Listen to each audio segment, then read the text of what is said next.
السلام علیکم۔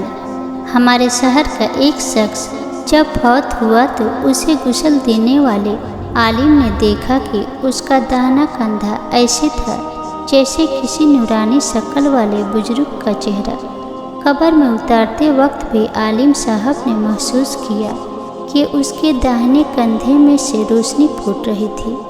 دفن کے بعد امام صاحب اس مردے کے گھر گئے اور گھر والوں کو ساری کیفیت بتا کر وجہ پوچھی تو ماں نے یہ واقعہ سنایا۔ میرا بیٹا جب کالج سے فارغ ہوا تو جلد ہی اسے ایک اچھی جگہ نوکری مل گئی اور ہمیں اس کی شادی کی فکر ستانے لگی۔ اچھی نوکری ہونے کے بدولت اس کے لیے اچھا رشتہ ملنا کوئی مشکل نہیں تھا۔ ہمارے پڑوس میں ایک دونوں پاؤں سے معذور لڑکی رہتی تھی جو ہمیشہ ہی ویل چیئر پر رہتی تھی اور بغیر سہارے کے کچھ نہ کر سکتی تھی۔ میرے بیٹے نے کہا، امی مجھے اسی لڑکی سے شادی کرنی ہے۔ میں نے اور بہنوں نے بہت سمجھایا لیکن وہ نہ مانا کیونکہ اس کے بقول خوبصورت لڑکیوں کو رشتے ہر جگہ سے مل جاتے ہیں لیکن اس معذور سے کوئی بھی شادی نہیں کرے گا۔ آخر کار ہمیں اپنے بیٹے کی بات ماننی پڑی اور اس کی شادی اس معذور لڑکی سے کر دی۔ وہ ہر روز اپنا ناشتہ خود بنا کر اور اپنی بیوی کو کھلا کر آفس جاتا اور واپس آ کر بھی خود ہی سب کچھ کرتا۔ اپنی بیوی کو باتھ روم وغیرہ لے کر جانے کے لیے وہ اسے اپنے داہنے کندھے کا سہارا دیتا تھا اور اسی لیے اس کا داہنا کندھا چمک رہا تھا کیونکہ اس نے اپنی زندگی کی آسائشیں اپنی معذور بیوی کے نام کر دی تھی۔ اللہ پاک ہمیں معذوروں کا احترام کرنے اور ان کی ضروریات کو سمجھنے کی توفیق عطا فرمائے۔ شیخ جمال الدین ایک جگہ سے گزر رہے تھے کہ ایک تاتاری شہزادے نے ان کو دیکھ کر کہا، تم اچھے ہو یا میرا کتا؟ آپ نے اس کو برا بھلا نہ کہا، نہ اپنی صفائی بیان کی، نہ اس کو بد دعا دی۔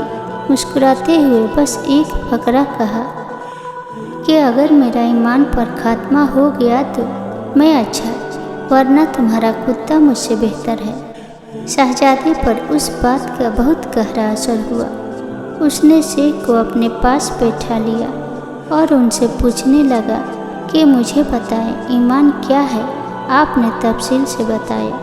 اس نے کہا، جب میں بادشاہ بن جاؤں گا آپ میرے پاس آنا، میں مسلمان ہو جاؤں گا۔ ایسا ہی ہوا، وہ بادشاہ بنتے ہی مسلمان ہو گیا۔